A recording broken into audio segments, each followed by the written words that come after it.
عبد الحليم وبعدين انت. فاجأك بعمل يمكن انت ما تتوقع انه احد راح يلحنه، انه هو في لم يبق سوانا في المطار.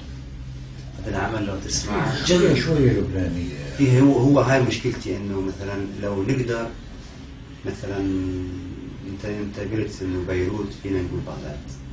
نعم فينا نقول بغداد. ايه معلوم فينا معلوم جدا. في قصيدة اسمها أتحدى كل عشاق يا سيدتي. ايه هي خطيرة بس زي ما انت تعرف. فأنا الحقيقة صرت أعرف القصائد اللي هي نظرية عبد الوهاب، إنه ما بده قصيدة توقف. نوارة عمري مروحتي قنديلي ضوح مساتيني مديلي جسرا من رائحة الليمون وضعيني مشطا عاجيا في عتمة شعرك وانزيني يدهشني حبك مثل حصان خوخازي مجنون يرميني تحت حوافره. حبك يرميني تحت حوافره يتغرغر في ماء عيوني.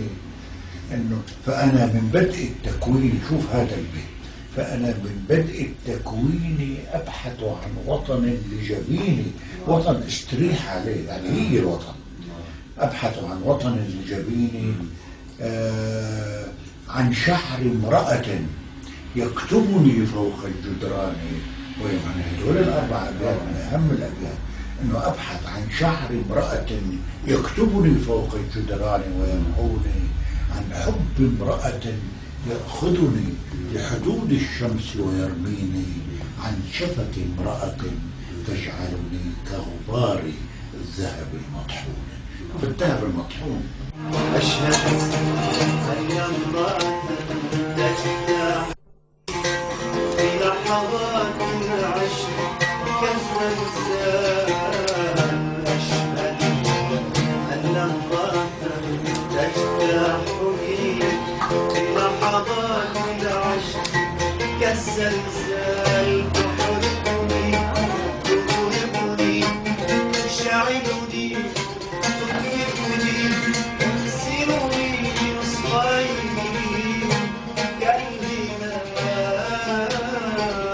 تحرقني تغرقني تشعلني تطفئني تكسرني نصفين كالهلال. تحتل نفسي أطول احتلال وأجمل احتلال. إلا أنت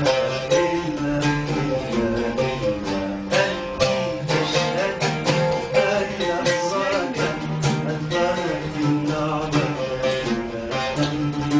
إلا أنت احتملت حماقتي 10 أعوام يا أوتار. أيتها اللماحة الشفافة العادلة الجميلة، أيتها الشهية البهية دائمة الطفولة.